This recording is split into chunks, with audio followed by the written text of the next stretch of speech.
नमस्कार भाई दोस्तों। पड़ गए लेने के देने। पहले ही बोल रहा था तुम्हारे को लेने के देने पड़ जाते, तुम ऐसे काम मत किया करो। अब ये चिंटू राष्ट्र चिंता का विषय हो गया इनके लिए। लेने के देने पड़ गए इसमें भी। यार ये गलत का काम किया भाई, जिसने भी बागेश्वर वाले के साथ जो किया ना, ये गलत किया है भाई। हम इसकी कड़ी राजनाथ करते हैं। लेकिन ये क्या हुआ?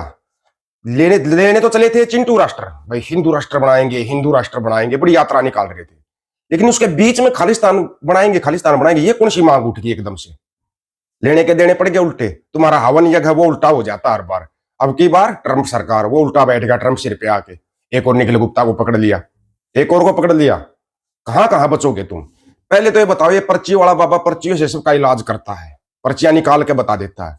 अब इसको ये नहीं समझ में आ रहा किसके साथ ये कार्रवाई की किसने है, किसने कार्रवाई कर दी, ये समझ में नहीं आ रहा। और आपको बताएंगे मंडिया और उसके दलाल बुरे तरीके से चला रहे, देखो जिनका खालिस्तानी प्रेम, खालिस्तान प्रेम। क्या हो गया? बताया था लेने के देने पड़ेंगे, लेकिन तुम्हारे समझ में नहीं आया।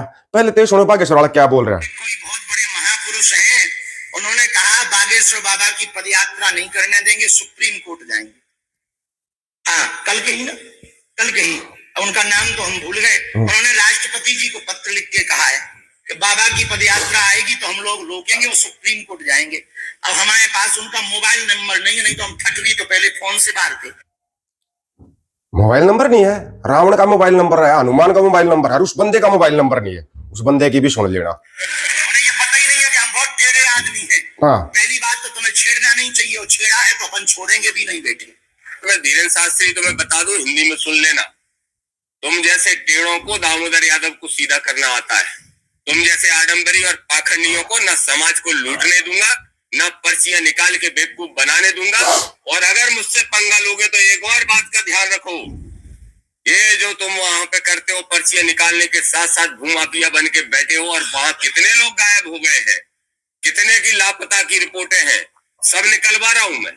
और उसके बाद तुम्हारे यहाँ धरना देके 1 लाख लोगों को बैठूंगा और बेनकाब करने का काम करूंगा। मैं देश के प्रधानमंत्री नरेंद्र मोदी जी से कहूंगा कि अपना छोटा भाई घोषित करने के पहले जरा सोच लिया करेंगे कैसे आदमी को अपना छोटा भाई घोषित कर रहे हैं। ये भी मैं उनसे कहूंगा। तो मैं यही मेरा आपसे निवेदन है। और इतना ज्ञानी है, इतनी पर्चियां निकालता है, तो मेरा नंबर नहीं निकाल पाया। मेरा नंबर निकाल लेता भाई। ऐसे train train train train Hanuman ji से बात करने वाला। सबसे पहले इन नौटंकीबाज बाबाओं की सिक्योरिटी हटाई जानी चाहिए। क्या जरूरत है इनको सिक्योरिटी की? अगर धीरेन्द्र सीधे हनुमान जी से बात करता है तो बोलो उसको कोई खतरा हो सकता है क्या? क्यों इनको सुरक्षा देके जनता का पैसा बर्बाद करने का काम कर रहे हैं? ऐसे जितने भी नौटंकीबाज बाबा हैं, इन सबकी सुरक्षा हटाना चाहिए और इनकी संपत्ति की जांच करना चाहिए। मैं तो ये भी कहूंगा कि सरकार को मोहन यादव जी, कृष्ण वंशज हो, एक इनिशिएटिव लेते हुए इनकी संपत्ति की जांच करके इनकी 90% संपत्ति दर्ज करा लो अपने मध्य प्रदेश के कोष में। मध्य प्रदेश का आधा कर्ज उतरने का काम होगा। धन्यवाद। अभी सुनो, अभी यहाँ पर तक तो ठीक था, इनका आपस में चल रहा था। लेकिन ये बीच में भाई खालिस्तान की मांग कहां से आ गई? खालिस्तान की मांग कैसे आ गई बीच में, वो भी हिंदुओं की तरफ से? भाई अगर हिंदू राष्ट्र बना रहे हो तो खालिस्तान भी बनना चाहिए, मुस्लिमिस्तान भी बनाना चाहिए। ये कौन सी मांगे आ गई बीच में? हम नहीं कह रहे, हमारे सिर मत हो जाना, कहीं हमारे सिर हो जाओ। आपको बकायदा हर एक चीज का वो दिखाते हैं, सुन लो। खुद ही तुम्हारे वाला ही बोल रहे हैं। स्वामी प्रसाद मौर्य ने निशाना साधा। हिंदू राष्ट्र की मांग करने वालों पर देशद्रोह का मुकदमा चले, ये कह रहे हैं स्वामी प्रसाद मौर्य। हिंदू राष्ट्र की बात करने वाला देश के बंटवारे का बीज हो रहा है। धीरेन्द्र शास्त्री देश को बंटवारे की तरफ ले जा रहे हैं। मुस्लिम राष्ट्र की मांग क्यों नहीं करते धीरेन्द्र शास्त्री? यह स्वामी प्रसाद मौर्य का सुनिए। सुनो। मांग को लेकर के अगर कोई यात्रा निकाली गई तो ऐसे लोगों के खिलाफ राष्ट्रद्रोह, देशद्रोह के आरोप में मुकदमा दर्ज कर जेल की सलाखों में भेजना चाहिए। जो हिंदू राष्ट्र की मांग कर रहे हैं वो देश के बंटवारे का बीज बो रहे हैं। देश को बंटवारे केवल ले जा रहे हैं। अगर हिंदू राष्ट्र की मांग करना जायज है तो मौत राष्ट्र क्यों नहीं, खालिस्तान क्यों नहीं? बस इसी शब्द से इनको दिक्कत आ जाती है भाई। देश को बंटवारे केवल ले जा रहे हैं। अगर हिंदू राष्ट्र की मांग करना जायज है तो मौत राष्ट्र क्यों नहीं, खालिस्तान क्यों नहीं, सिख राष्ट्र क्यों नहीं, और यहाँ पर मुस्लिम राष्ट्र क्यों नहीं? होगी तकलीफ शुरू।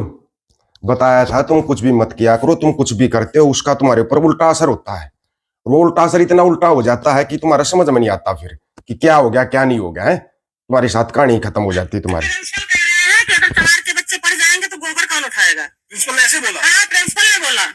कौन है प्रिंसिपल? शैलेंद्र शुक्ला।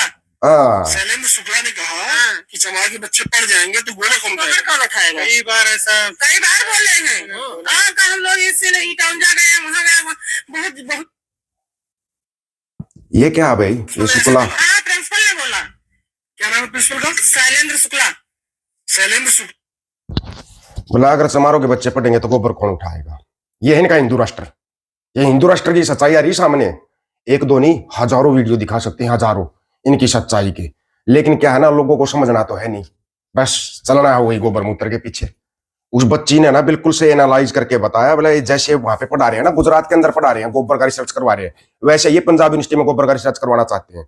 सुन सकते हो, हम नहीं कह रहे। ਗੁਜਰਾਤ ਦੇ ਅੱਡ-ਅੱਡ ਸਕੂਲਾਂ ਦੇ ਵਿੱਚ ਸਿਲੇਬਸਾਂ ਦੇ ਵਿੱਚ ਕੀ ਪੜਾਇਆ ਜਾ ਰਿਹਾ ਵੀ ਹਾਂ ਗੋਹਾ ਬਹੁਤ ਚੰਗਾ ਹੁੰਦਾ ਹੈ, ਸਾਡੇ ਲਈ ਬਹੁਤ ਬੈਨੀਫੀਸ਼ੀਅਲ ਹੈ। ਲੋਕ ਆਪਦੇ ਸਰੀਰ ਦੇ ਉੱਤੇ ਮਲ ਰਹੇ ਨੇ ਉਹਨੂੰ। ਲੋਕ ਆਹ ਬੋਤਲਾਂ ਦੇ ਵਿੱਚ ਪਤੰਜਲੀ ਵਾਲਾ ਉਹ ਗਾਂ ਦਾ ਮੂਤ ਪੀ ਰਹੇ ਨੇ ਲੋਕ ਬੋਤਲਾਂ ਦੇ ਵਿੱਚੋਂ ਖਰੀਦ ਕੇ। ਇਹ ਸਾਰੀ सुन रहे हो? ਚੀਜ਼ਾਂ ਜਿਹੜੀਆਂ ਪਛਾਤਰੀ ਪੰਜਾਬ ਦੇ ਵਿੱਚ ਹਜੇ ਇੰਨੇ ਇਹਨਾਂ ਦੇ ਪੈਰ ਪਸਾਰੇ ਨਹੀਂ। ਪੰਜਾਬ ਯੂਨੀਵਰਸਿਟੀ ਦੇ ਉੱਤੇ ਕਬਜ਼ਾ ਕਰਨ ਦਾ ਮਤਲਬ ਕੀ ਹੈ? ਇਹਦਾ ਮਤਲਬ ਇਹੀ ਨਿਕਲਦਾ ਨਾ, ਸਿੱਖਿਆ ਦੇ ਕੇਂਦਰ ਤੇ ਕਬਜ਼ਾ ਕਰੋ। ਸਿੱਖਿਆ ਦੇ ਕੇਂਦਰ ਤੇ ਕਬਜ਼ਾ ਕਰੋ, ਪੰਜਾਬ ਵੱਲ ਨੂੰ ਜਾਂਦੀ ਹੋਈ ਸਿਆਸਤ ਦੇ ਉੱਤੇ ਕਬਜ਼ਾ ਕਰੋ। ਗੁਜਰਾਤ ਦੇ ये है सच्चाई आगे सामने। क्यों ये बोल रहे हैं भाई भाई अगर हिंदू राष्ट्र बना रहे हो तो भाई खालिस्तान भी बनेगा, मुस्लिमिस्तान भी बनेगा, बौद्ध राष्ट्र भी बनेगा। शुरुआत किसने की, पहले तो ये बताओ। शुरुआत करने वाला कौन? यही सरकार है शुरुआत करने वाली। लेकिन आंखें खोलने वाली बात ये है कि इसको पता था ये सब होने वाला है। पंजाब में गया, पंजाब में इसको पगड़ी पहनाने वाले सरदार कौन थे, उनका एक बार थोड़ा पता करो। नकली सरदारों को चुनाव करो पहले तो। कौन है वो जो बोल रहे बोला हम करपाने लेकर चलेंगे, बनवाएंगे? बनाओ, किसी को मना नहीं है। हम तो भाई किसी का विरोध नहीं कर रहे, सच्चाई है, हम किसी चीज का विरोध नहीं करते। हिंदू राष्ट्र बना रहे, बना भाई, बड़ी अच्छी बात, बना। हिंदू राष्ट्र बनना चाहिए, मना तो नहीं कर रहे ना। लेकिन पता नहीं क्यों भक्तों ये लगता हम विरोध करते हैं हर चीज का। बनाओ भाई, तभी तो रास्ते खुलेंगे आगे। तुम्हारे को बहुत पहले बताया, तुम रास्ते खुद खोल लोगे, खुद रास्ते खोल रहे हो तुम, क्योंकि तुम्हारे को अंदर खाते पता लग चुका है क्या होने वाला है। ये तो जनता की आंखें बंद है, जनता को पता नहीं है कितने हिस्सों में क्या बट चुका है, पता नहीं है भी जनता को। इसलिए बताते थे अपने पैसे बचा के रखना, काम आएंगे। क्योंकि नया देश जब कुछ होता ना, जाकर एक बार यूक्रेन से पूछो, जो यूक्रेन तोड़ के नया देश बना है, उसके हालात क्या है। अब जब भी नया देश बनता है, जब इंडिया पाकिस्तान का बंटवारा होया था, फिर पाकिस्तान बांग्लादेश का बंटवारा होया था, कैसे होया था? जब संयुक्त पंजाब को मिला लिया गया था इंडिया के अंदर, तब क्या किया था? फिर संयुक्त पंजाब के टुकड़े किए गए थे, तब क्या हुआ था? सभी चीजों का नॉलेज रखा करो, ज्ञान रखा करो। बिना ज्ञान की बातें नुकसान देती हैं। बनाओ ना हिंदू राष्ट्र, बनाओ। अब ये क्या हो गया? सुनने में तो ये आया है किसी ने इलाज भी किया है इस पर्ची वाले का इलाज भी होया है। हमारे को तो नहीं लग पाता। वैसे कैसे चिंटू राष्ट्र बनेगा ये बताओ? तुम खुद ही विरोध करने लगे यार, खुद तो विरोध मत करो, सहयोग करो भाई इसका। बनाओ भाई, बनाओ, आगे बढ़ो, हम तुम्हारे साथ हैं। घर बैठे हम सहयोग करेंगे, जाओ बनाओ, तभी तो दूसरों के रास्ते खुलेंगे। फिर दूसरे खुल के बोल देंगे। एक चीज बता देता हूँ, मोटी मोटी साउथ वाले ने अपना राष्ट्र ध्वज राष्ट्रगान तैयार कर लिया है, मोटा मोटा बता रहा हूँ। कहीं चक्कर में हो तुम इस चिंटू राष्ट्र के में, वो चिंटू राष्ट्र उधर से आएगा एकदम से, अचानक से, पता भी नहीं लगेगा कब कौन सा राष्ट्र बनकर खड़ा हो गया। लेकिन नहीं, कोई नहीं रोक रहा, उनको भी देना फिर सुरक्षा। आप लोगों को क्या राय इसके बारे में अपनी राय रखना, आपकी राय के अनुसार रहेगा। सभी साथियों को राम राम, नमस्कार, आदाब, सत श्री अकाल। वीडियो को ज्यादा से ज्यादा शेयर, चैनल को सब्सक्राइब, बेल आइकन को जरूर दबाना दोस्तों। ऑफिशियल दीपक वजी यूट्यूब चैनल, बात हक और सच की करेंगे, हक सच की बात हम करेंगे। वीडियो को शेयर करने की जिम्मेदारी आप लोगों की है। गज के आखो वाहे गुरु जी का खालसा, वाहे गुरु जी की फतेह।